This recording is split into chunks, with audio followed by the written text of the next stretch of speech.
మంచిది ప్రియులారా, నన్ను ప్రేమించి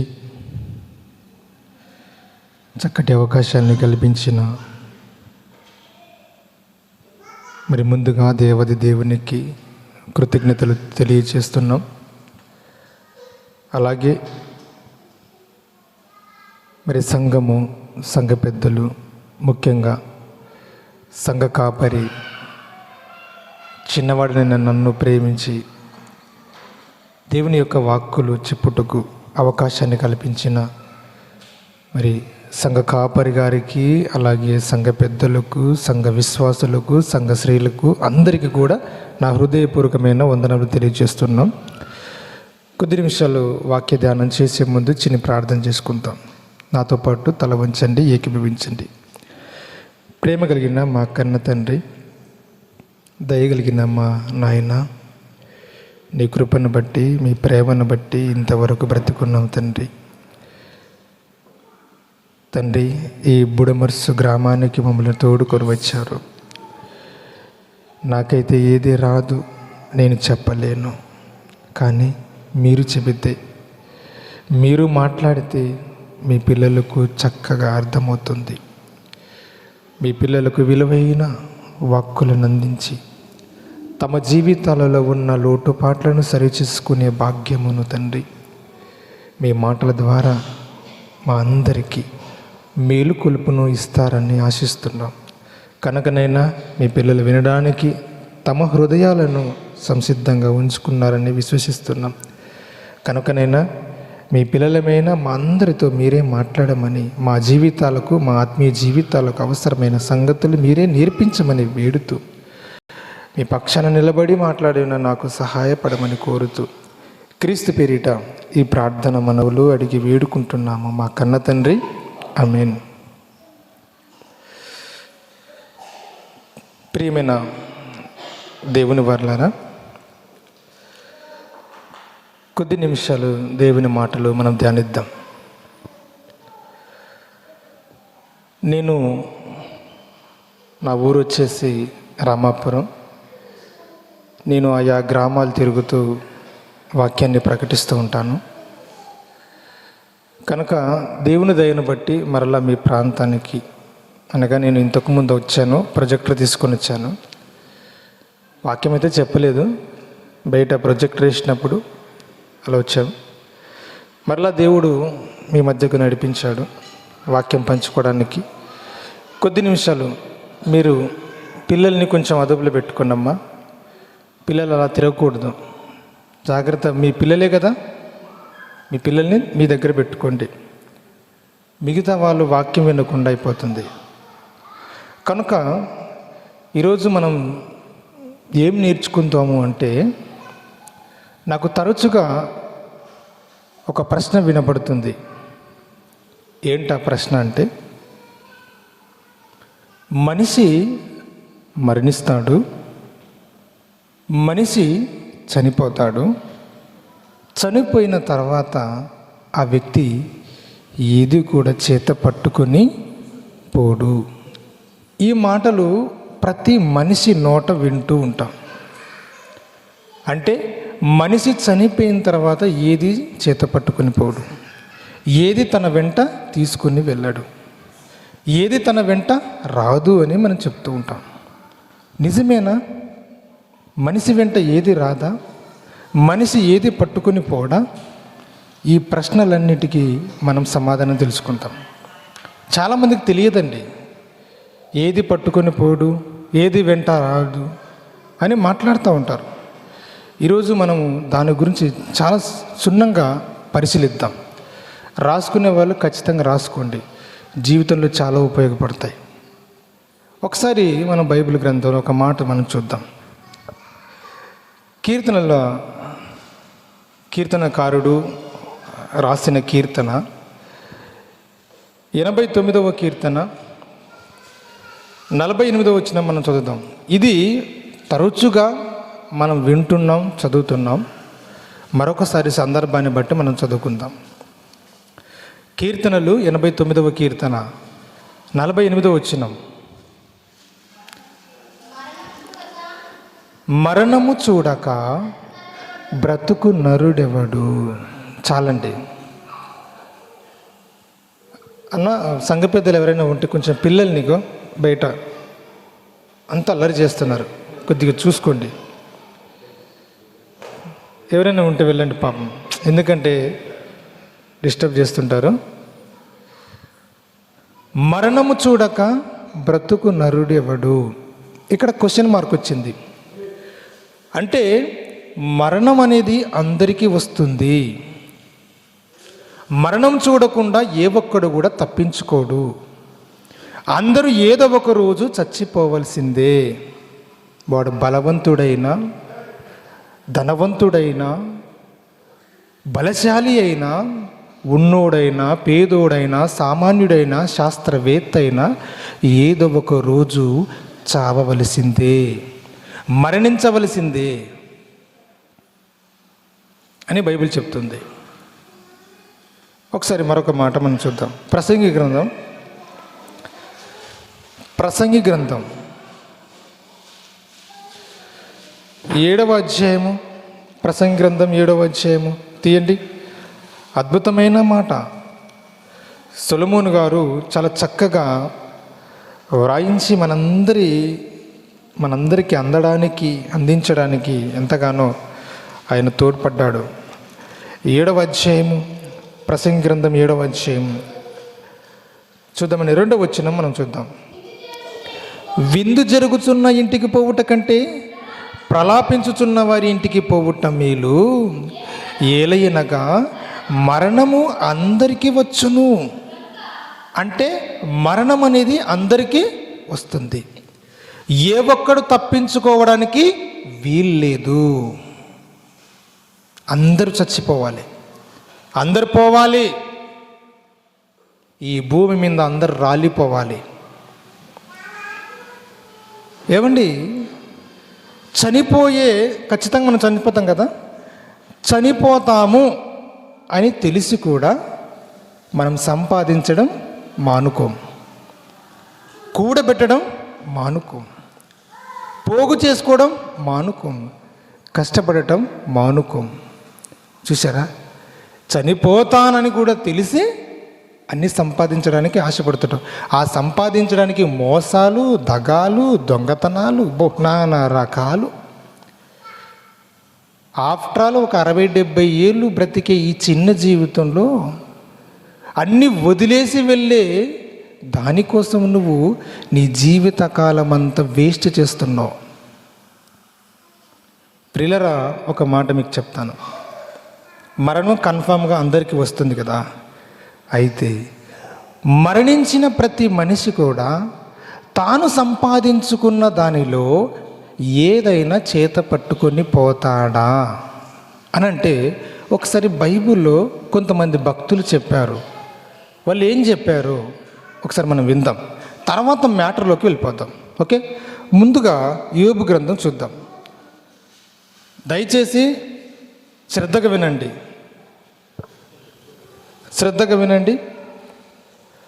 యోబు గ్రంథం 1వ అధ్యాయం తీయండి. చాలా సందర్భాల్లో యోబు గురించి మనం చదువుకున్నాం కదా. ఈ సందర్భంలో మరొకసారి మనం చదువుకుందాం. యోబు గ్రంథం 1వ అధ్యాయం 21వ వచనం చదివే ముందు మీకు ఒక విషయం చెప్తాను. ఆగండి.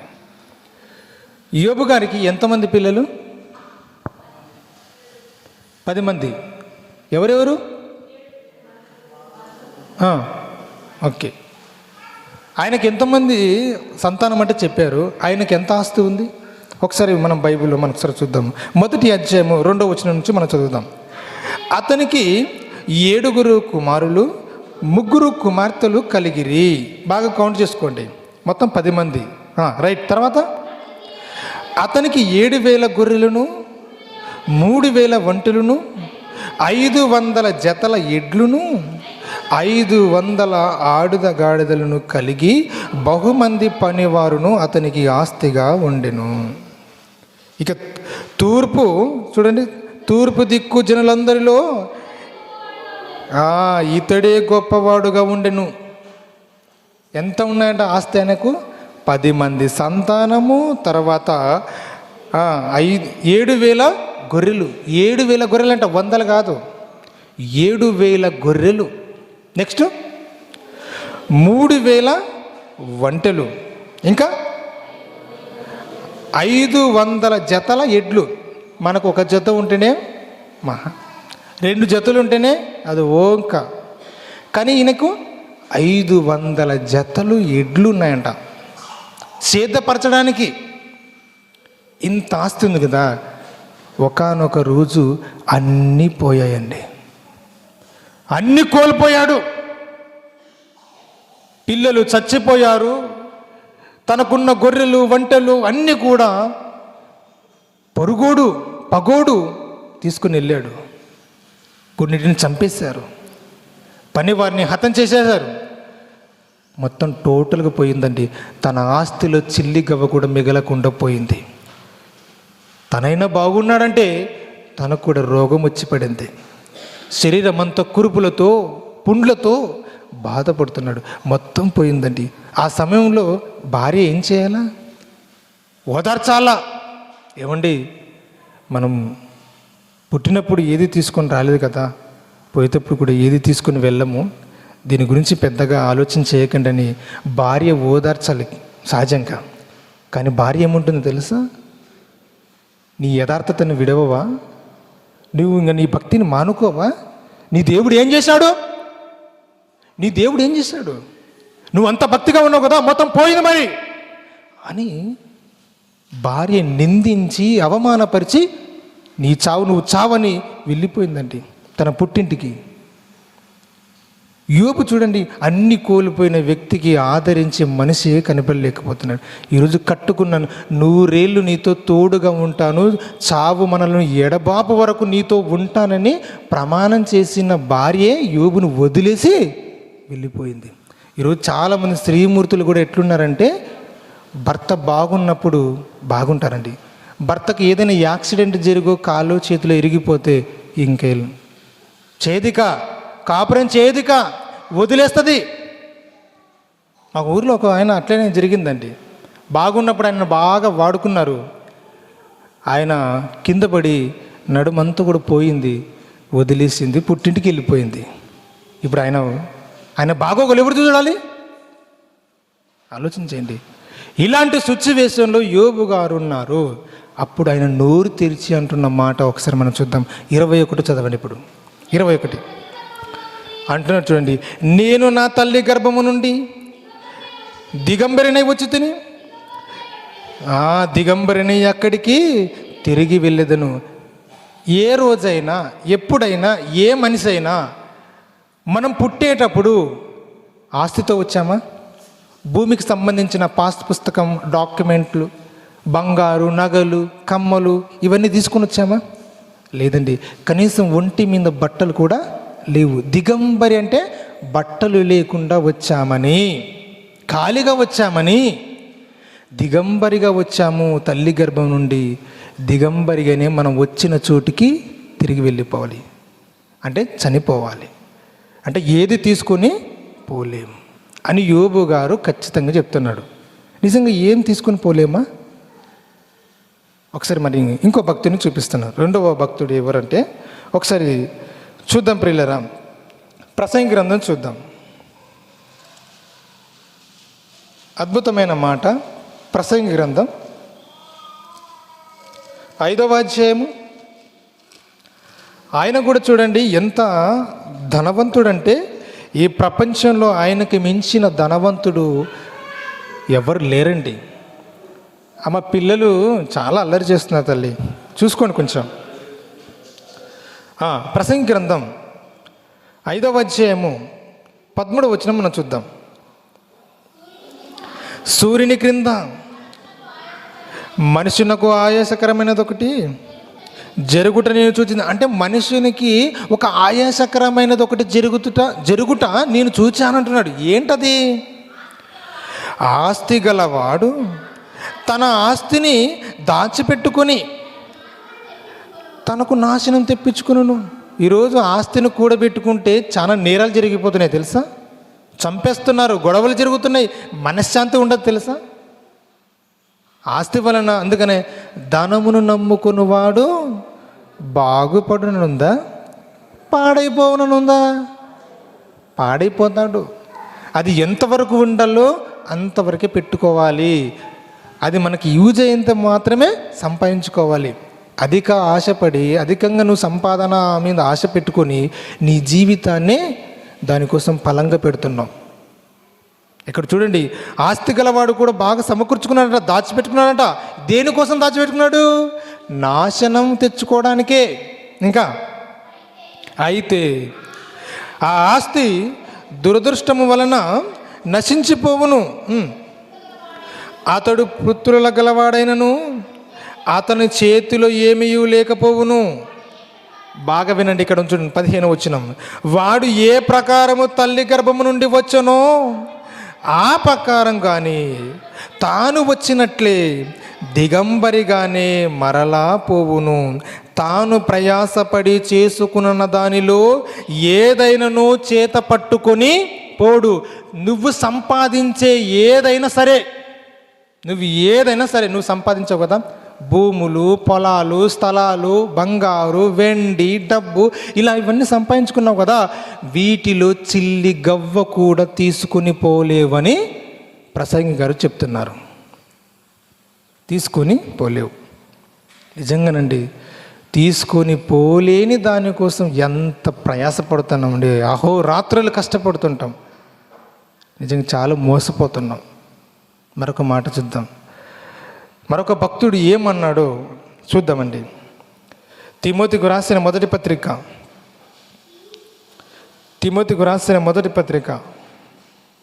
6వ అధ్యాయము. ఇవన్నీ మీరు మొదలు పెట్టుకోవాలి, మీకు తర్వాత విషయం అర్థమవుతుంది. తిమోతికి రాసిన మొదటి పత్రిక 6వ అధ్యాయము. అద్భుతమైన మాట ప్రియులారా, చాలా అద్భుతమైన మాట. 7వ వచనం మనం చదువుదాం. తిమోతికి రాసిన పత్రిక అంటే ఎవరు రాశారమ్మా? ఈ పత్రిక రాస్తున్నది ఎవరు? పౌలు గారు. ఎవరికి రాస్తున్నారు? తిమోతికి చెప్తున్నాడు, నాన్న తిమోతి విను, నేను ఒక విషయం చెప్తున్నా చూడు అని చెప్పి. ఏం చెప్తున్నాడు ఇంతకీ? ఇప్పుడు చదువుదాం 7వ వచనం. తిమోతికి చెప్తున్నాడు, మనం ఈ లోకములోనికి ఏమీయూ తెలియదు, దీనిలో నుండి ఏమీయూ తీసుకొని పోలేము. ఇక్కడ కూడా పౌలు గారు కూడా బల్ల గుద్ది చెప్తున్నాడు. ఏమని? నాన్న తిమోతి, మనం ఈ లోకంలోనికి వచ్చేటప్పుడు, పరలోకం నుండి వచ్చేటప్పుడు భూమి మీదకి ఏం తీసుకుని రాలేదు.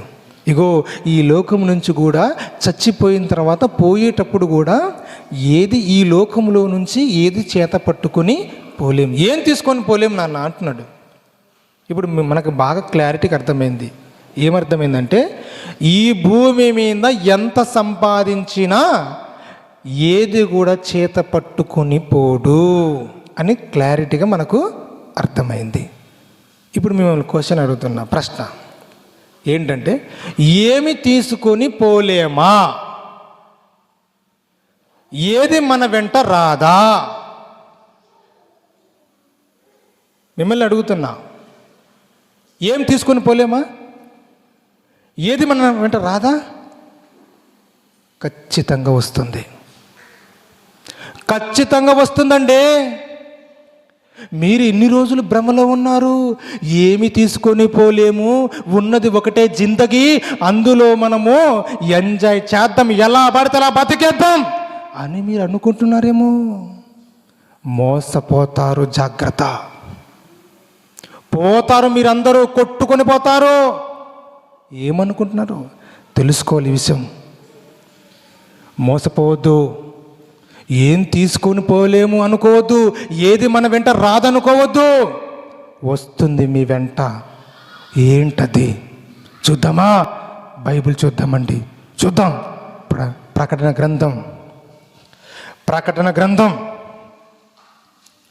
14వ అధ్యాయము. ప్రకటన గ్రంథం 14వ అధ్యాయము 13వ వచనం నుంచి మనం చూద్దాం. బాగా వినండి. బైబిల్ కలిగిన ప్రతి ఒక్కరు చూడండి.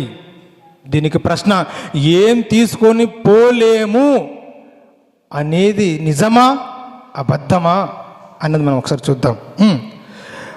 అంతటా ఇప్పటి నుండి ప్రభునందు మృతులు ధన్యులని వ్రాయమని పరలోకము నుండి ఒక స్వరము చెప్పగా వింటిని. అంటే పరలోకము నుండి ఒక స్వరం చెప్తుందంట. ఏమని? ఇప్పటి నుంచి ప్రభునందు మృతి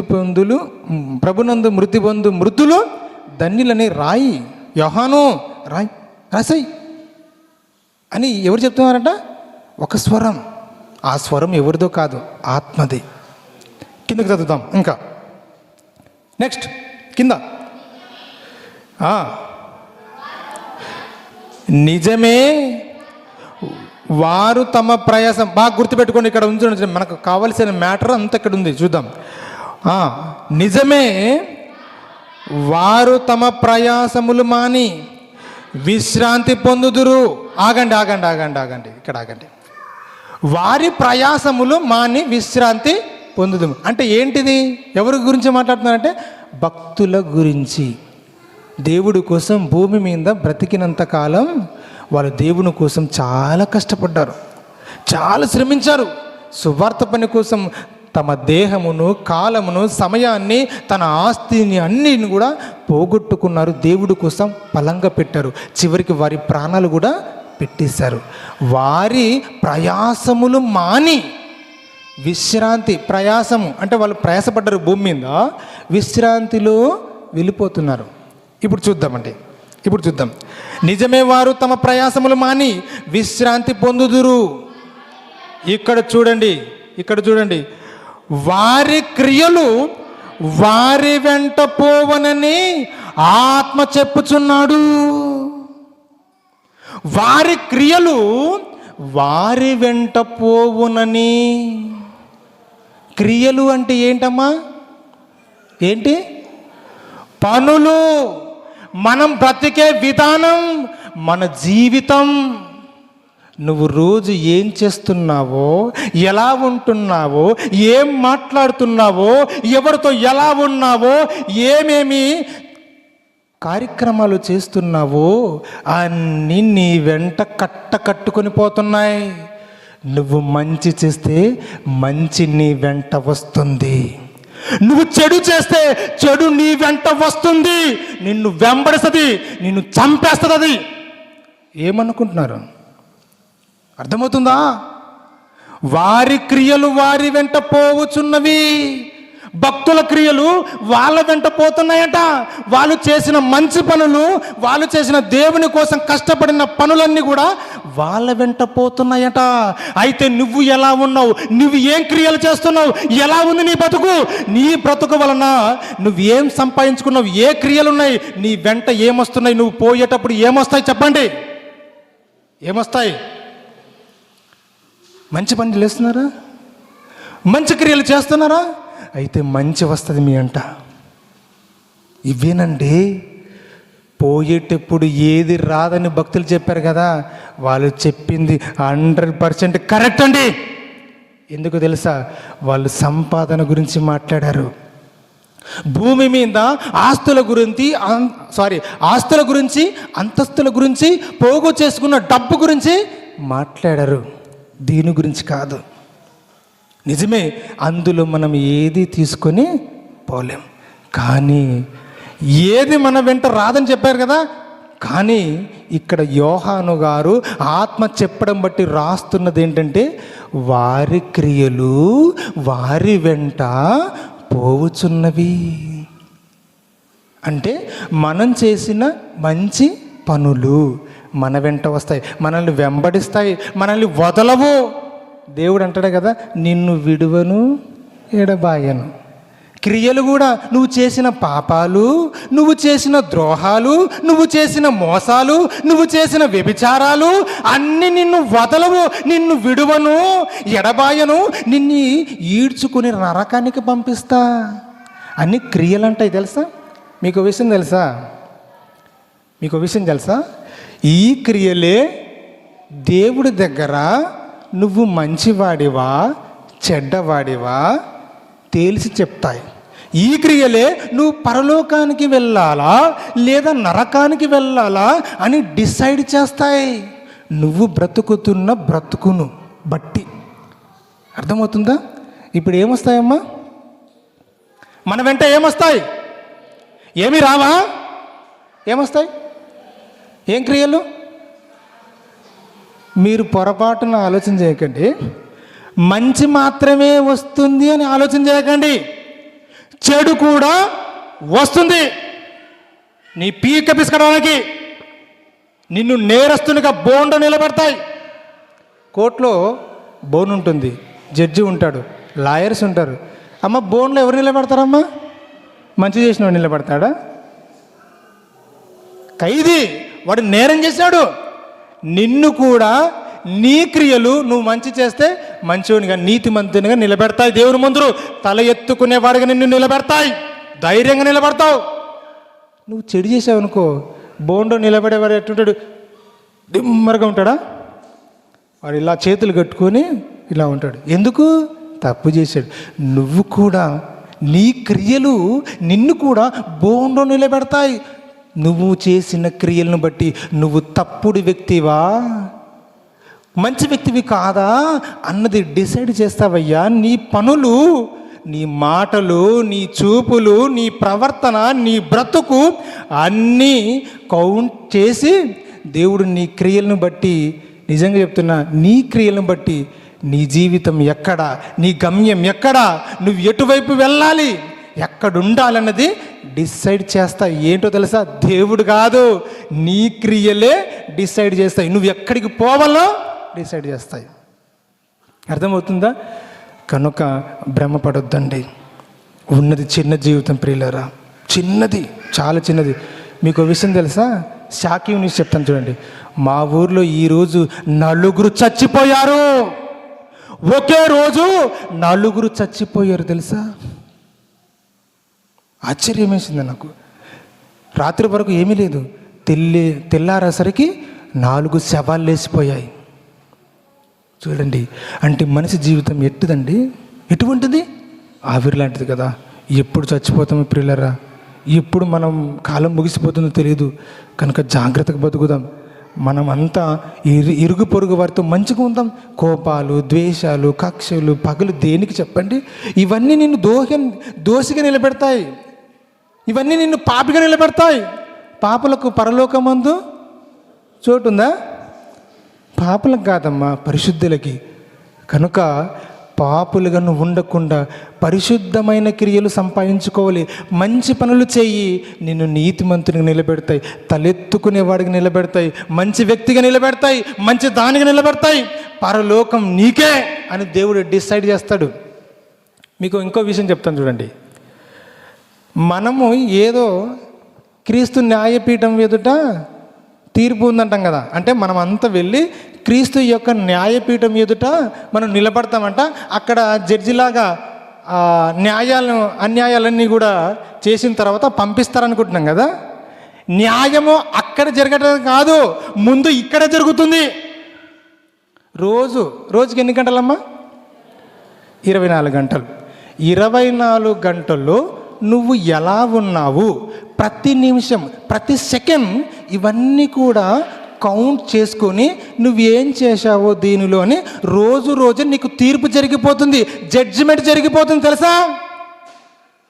రోజు జడ్జిమెంట్ జరిగిపోతుంది నీకు ప్రతిరోజు. మరలా తిరిగి 24 గంటలు వచ్చేసరికి నువ్వు ఎలాంటి వ్యక్తివో అయిపోతుంది. అంటే రోజు డిసైడ్ అయిపోతుంది. నువ్వు ఎలాంటి దానివో ఎలాంటి వాడో మొత్తం రోజు డిసైడ్ అయిపోతుంది. అలాంటప్పుడు నువ్వు ఎట్లుండాలి ఆలోచన చేయండి. నిజంగానండి, ఈ సమాజానికి తెలియదండి ఈ మాటలు. అందుకనే ఈ మాటలు చెప్పాలి అని చాలా గ్రామాలు తిరుగుతున్నా నేను. చాలామంది తెలియదు. ఏది పట్టుకొని పోలేము, ఏది మన వెంట రాదు అంటున్నారు కదా. వస్తుంది చూడు, నీ వెంట పగపట్టిన పాములాగా క్రియలు వస్తున్నాయి. క్రియలు నీ వెంట వస్తున్నాయి, నిన్ను విడువనంటాయి తెలుసా? నువ్వు సంపాదించుకుంటావు క్రియలు. ఏం సంపాదించుకుంటావు తెలుసా? నువ్వు ఈ ప్రపంచంలో మన వెంట వచ్చేది ఏదైనా ఉందంటే మనం సంపాదించుకున్న సంపాదనలో చిల్లి గవ్వ కూడా మన వెంట రాదు. అది బందేనికి రాదా? దయచేసి అది బందేసి ఆప్షన్ పెట్టుకోండి, ఓకేనా? రైట్. కనుక ప్రియులరా, మనం సంపాదించే సంపాదన ఏది రాదు, కానీ మనం చేసిన క్రియలు, మనం బ్రతికిన ఆ బ్రతుకులోని రోజువారీ క్రియలు మన వెంట వస్తాయి. అవి మనల్ని మంచోడా, చెడ్డోడా, మంచిదా, చెడ్డదా, ఈమెకు పరలోకం ఇవ్వాలనా, ఇవ్వకూడదా అన్నది నీ క్రియలను బట్టి నీకిచ్చిన 60-70 ఏళ్ళ జీవితంలో అన్ని కౌంట్ చేసుకొని చూస్తాడు. రోజు రోజు డిసైడ్ అయిపోతుంది కదా, రోజు రోజు ఏమవుతుంది, జడ్జిమెంట్ అయిపోతుంది కదా. అప్పుడు నిన్ను ఖైదీగా నిలబెడతాయి నీ క్రియలు. నిజంగా దేవుడు ఎంత మంచోడంటే, దేవుడు స్వార్థపరుడా? దేవుడు పక్షపాత కాదు. దేవుడు స్వార్థపరుడు కాదు, పక్షపాతి కాదు, న్యాయవంతుడు. నిజంగా పాట వస్తుందండి. ఓకే, ఒకసారి బైబిల్లో మరొక మాట చూద్దామండి. నిజంగా దేవుడు ఎంత మంచివాడంటే చాలా చాలా మంచివాడు. బైబిల్లో చూద్దాం. ప్రకటన గ్రంథం 2వ అధ్యాయము. ప్రకటన గ్రంథం 2వ అధ్యాయము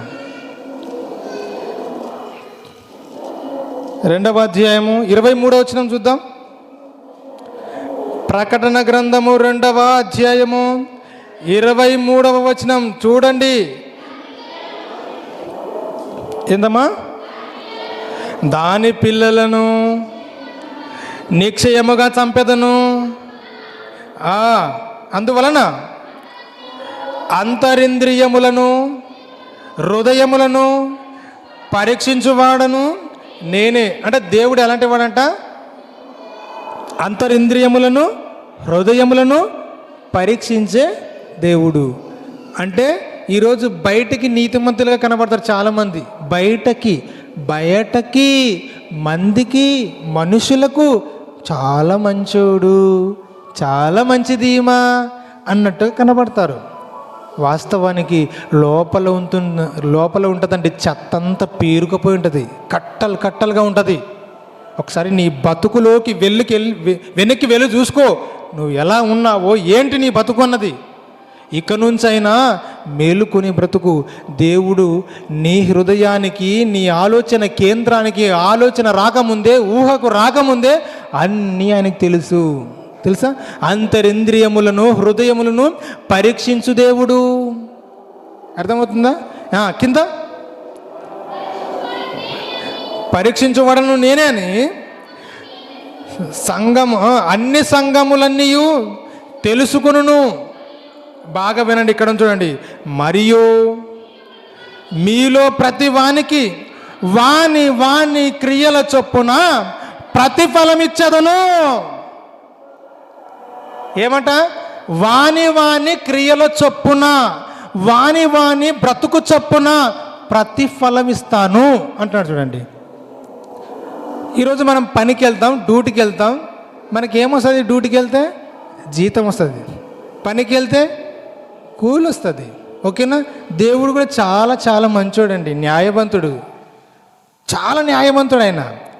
ఆయన ఏం చేస్తాడంట? వాని క్రియల చొప్పున ప్రతిఫలం తీసుకోరా, నువ్వు తీసేసుకో, నువ్వు మంచి చేసావు, మంచి ప్రతిఫలం నువ్వు తీసుకున్నా అంటాడు. అమ్మా, నువ్వు చెడు చేసావు, చెడు తీసుకో, ప్రతిఫలం ఇస్తాడంట. ప్రతిఫలం అంటే ఏంటి? నువ్వు చేసిన దానికి రిటర్న్ ఇవ్వడం. ఈరోజు వడ్డీకి డబ్బులు ఇస్తుంటారు, వడ్డీ. దేవుడు కూడా నీకు వడ్డిస్తాడనమాట. ఏంటది? నువ్వు చేసిన పనులను బట్టి, నువ్వు బ్రతికిన బ్రతుకును బట్టి ప్రతిఫలం ఇస్తాడు. ఆ ప్రతిఫలం ఏంటంటే, నువ్వు మంచిగా బ్రతుకుతే పరలోకం ఇస్తాను, నువ్వు చెడుగా బ్రతుకుతే నీకు గ్యారెంటీ నరకం నాన్న అంటాడు.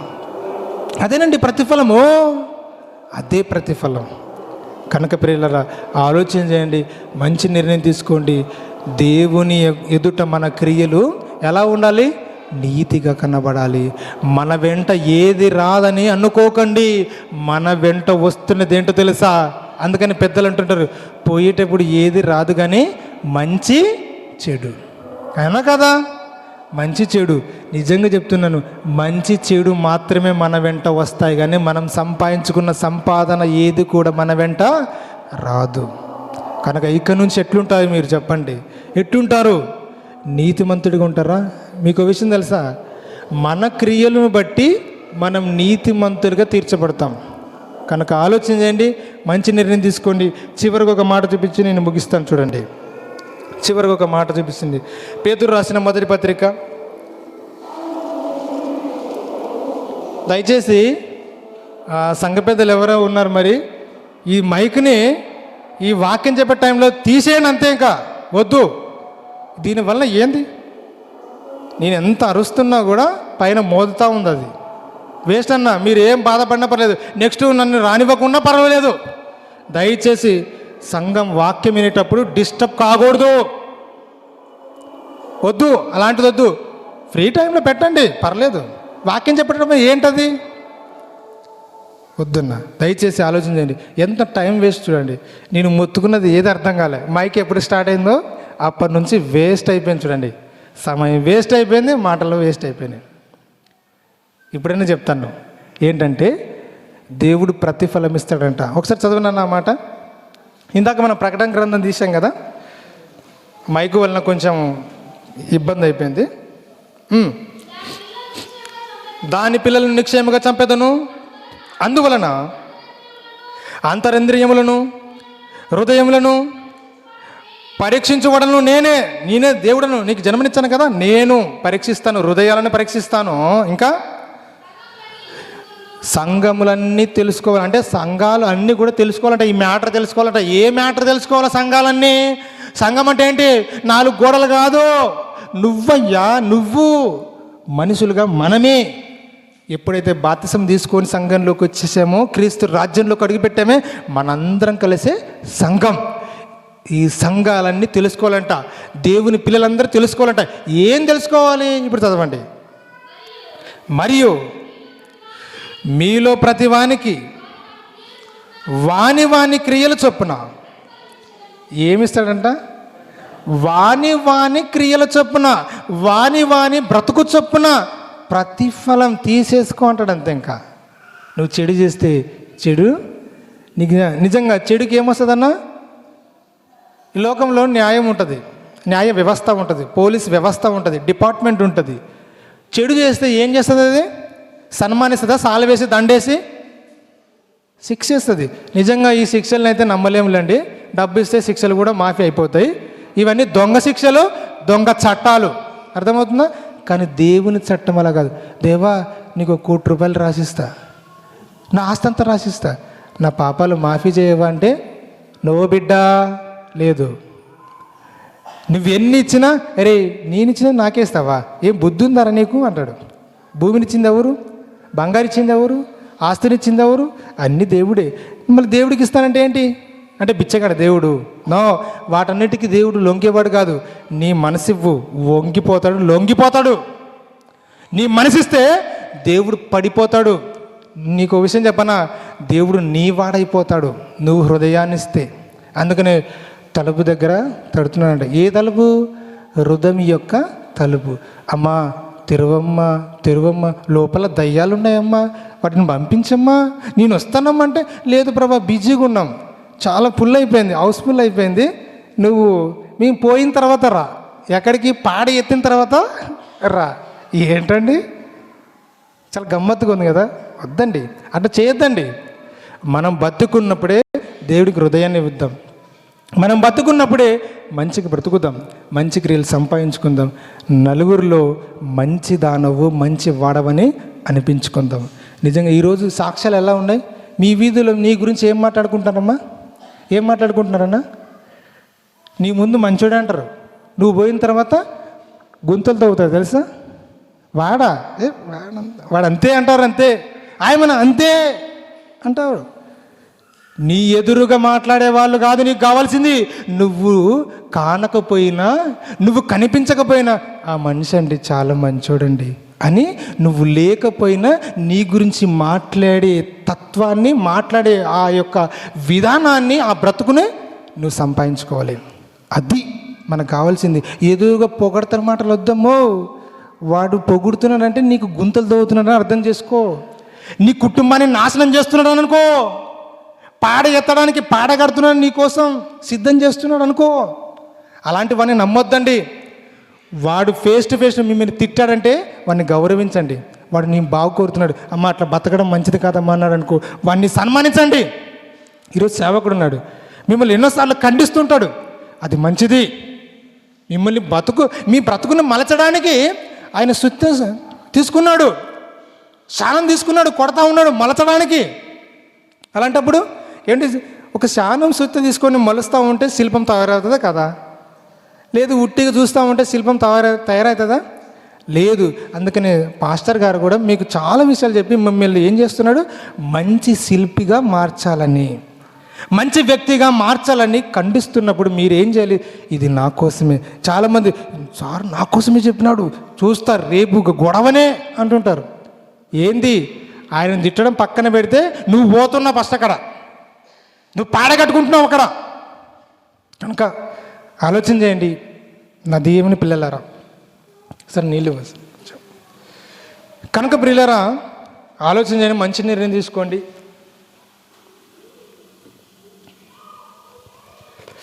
ఏముందంటే ఇక్కడ ప్రతిఫలం. ఓకేనా, ప్రతిఫలం.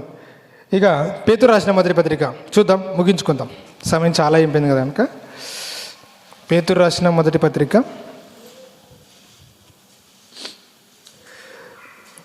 మొదటి అధ్యాయం 17వ వచనం మనం చూద్దాం.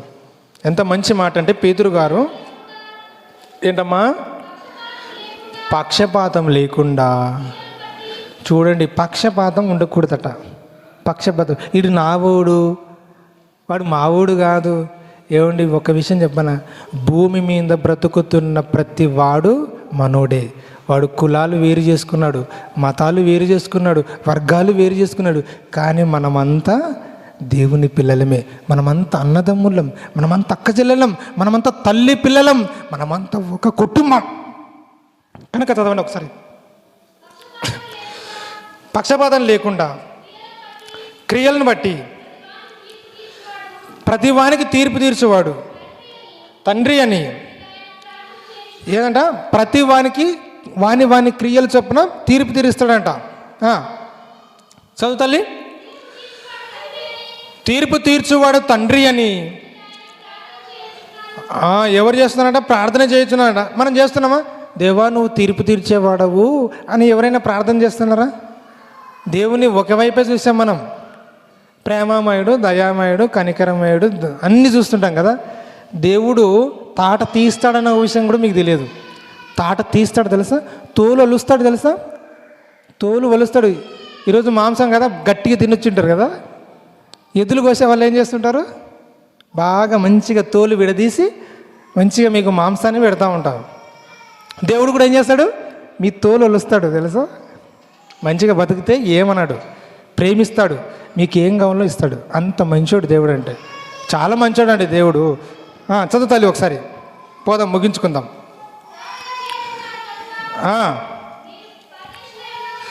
మీరు పరదేశులై ఉన్నంత కాలము భయముతో బ్రతుకుడి. ఎలా ఉండాలంట, పరదేశులమై ఉన్నంత కాలం. పరదేశులం అంటే ఏంటి, మనది లోకం కాదు, మనది ఊరు కాదు, అసలు మనది ఇక్కడ కాదండి. మన ప్రాపర్ ఇది కాదు, మనది ఎక్కడ, పరలోకం. మనం పరదేశులం అంటే పరలోకం నుండి వచ్చిన వాళ్ళని ఏమంటారంటే, ఇక్కడ వేరే దేశం నుంచి వచ్చిన వాళ్ళని ఇక్కడ మన దేశంలో ఉన్నారనుకో, వాళ్ళని ఏమంటారంటే పరాయి దేశం వారు అంటారు. ఇప్పుడు కూడా మనము పరలోకమైన దేశం నుండి ఈ భూమి మీదకి, భూగడ్డ మీదకి వచ్చాం, భూలోకం మీదకి వచ్చాం. కాబట్టి పరదేశులై ఉన్నంతకాలం అంటే నువ్వు పరదేశిగా వెళ్ళావు భూమి మీద ఉండడానికి. అక్కడ ఉన్నంతకాలం నువ్వు ఎట్లా బతుకుతావు అంటే ఎంజాయ్ చేస్తూ బతుకు, భయం లేకుండా బతుకనుందా, భయముతో గడుపుడి జీవితాన్ని అని బైబిల్ సెలవిస్తుంది. కనుక చివరిగా నేను ఒక మాట చెప్తాను, మన వెంట ఏమొస్తుందమ్మా, మనం సంపాదించుకుని వస్తుందా, మరి ఏమొస్తుంది, మన చేసే క్రియలు వస్తాయి. ఆ క్రియలు ఏం చేస్తాయి, మంచి అయితే మనకు మంచి జరుగుతుంది అంటే పరలోకం ఉంటుంది, చెడు ఉంటే నరకం ఉంటుంది. మరి మీరు ఏ క్రియలు ఉన్నాయి మీలో, మంచి ఉన్నాయా చెడు ఉన్నాయా? ఇప్పుడు మీకు బాగా బల పెరిగింటుంది. పోయి ఇంటి దగ్గరికి వెళ్ళి ఆలోచన చేసుకొని మోకరించి ప్రార్థన చేసి దేవా నన్ను క్షమించు అని ప్రార్థన చేసి కన్నీళ్ళు విడిచి దేవుడి దగ్గర బతిమలాడు, దేవుణ్ణి క్షమించమని కోరుకో. ఇక్కడ నుంచి నేను మంచిగా బతుకుతాను తండ్రి, మంచి క్రియలే చేస్తాను, ఏ ఒక్కరికి నేను హానికరంగా బతుకను, ఏ ఒక్కరిని నేను సనుక్కోను, ఏ ఒక్కరిని గునుక్కోను, ఏ ఒక్కరితో గొడవ పడను, అందరినీ ప్రేమిస్తూ అందరినీ సమానంగా చూస్తూ నేను బతుకుతాను తండ్రి అని మంచి క్రియలు సంపాదించుకోండి. మంచి క్రియలు మీ వెంట వస్తే మంచి మీకు జరుగుతుంది. చెడు సంపాదించుకున్నారనుకో ఇంకా అయిపోయినట్టే. ఇంకో విషయం చెప్పనా, మీ జీవితంలో ఆల్రెడీ 20 ఏళ్ళు 30 ఏళ్ళు అయిపోయి ఇంకెంతకాలం కూడా బతుకుతామో తెలియదు. ఎప్పుడు గుండె ఎప్పుడు ఆగిపోతుందో తెలియదు, ఊపిరి ఎప్పుడు ఆగిపోతుందో తెలుసు. ఈ రోజు నుంచి మీరు ఏం చేస్తారంటే మంచి పనులు చేయడానికి ప్రయత్నించండి. రేపు చచ్చిపోయినా కూడా మీకు పరలోకం ఉంటుంది. ఫస్ట్ ముందుగా మీరు దేవుడి దగ్గర ఒప్పందం చేసుకోండి. నన్ను క్షమించమని బతిమలాడండి, కాళ్ళ వేళ పడండి, కన్నీరు కార్చండి, గుండెలు బాదుకోండి. ఒక మనిషి ఒక భర్త చచ్చిపోతే గుండెలు బాదుకుంటామో అలా బాదుకొని దేవుడి దగ్గర క్షమాపణ కోరుకొని ఇక్కడ నుంచి మంచి పనులు చేయడానికి నిర్ణయం తీసుకోండి. నీవు ఆ క్షణమున చచ్చిపోతే కూడా దేవుడు నీకు పరలోకం ఇవ్వడానికి సిద్ధంగా ఉన్నాడు, లేదా నిత్య నరకం నీకు ఖచ్చితం. ప్రార్థన చేసుకుందాం. ప్రేమ కలిగిన మా కన్న తండ్రి, నాయనా మీ పిల్లలతో కొన్ని మాటలు చెప్పడం జరిగింది తండ్రి. నాయన నిజమే, ఈ లోకంలో మేము ఏది చేత పట్టుకొని పోము, ఏది మా వెంట రాదు అనే భ్రమలో ఉన్నాం.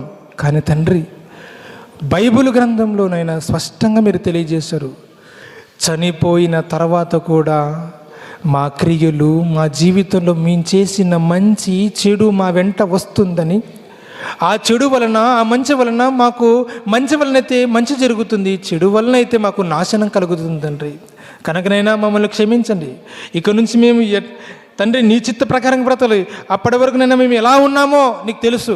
కానీ ఈ రోజు నుంచి మేము నిర్ణయం తీసుకుంటాం, ఈ రోజు నుంచి మీకు మాటిస్తున్నాం, మా జీవితాలు మార్చుకుంటాం, మంచి చేస్తాం, మంచి క్రియలు సంపాదించుకుంటాం, మంచి క్రియలు పోగు చేసుకుంటాం. డబ్బు కాదు తండ్రి, మంచిని పోగు చేసుకుంటాం. మంచి మా వెంటను తీసుకువెళ్ళడానికి మేము సిద్ధపడి బతుకుతాం తండ్రి.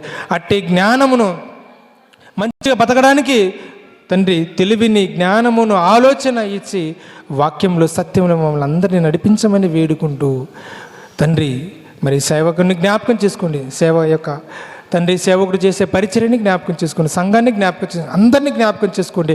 ఆయన సేవను ఇంకా తండ్రి అంచెలంచెలుగా మీరు వర్ధిల చేయమని కోరుతూ ఆయన కుటుంబాన్ని జ్ఞాపకం చేసుకోమని కోరుతూ విన్న మాటలు నిష్ప్రయోజనం కాకుండా సాతాను వచ్చి హృదయంలో నాటబడిన వాక్యాన్ని ఎత్తుకొని పోకుండా మీరే భద్రపరిచి కంచె వేయమని కోరుతూ వాటి ప్రకారంగా బ్రతకడానికి మాకు సహాయం చేయమని కోరుతూ క్రీస్తునామన్న ఈ ప్రార్థన మనవులు అడిగి వేడుకుంటూ పొంది ఉన్నాము కన్న తండ్రి.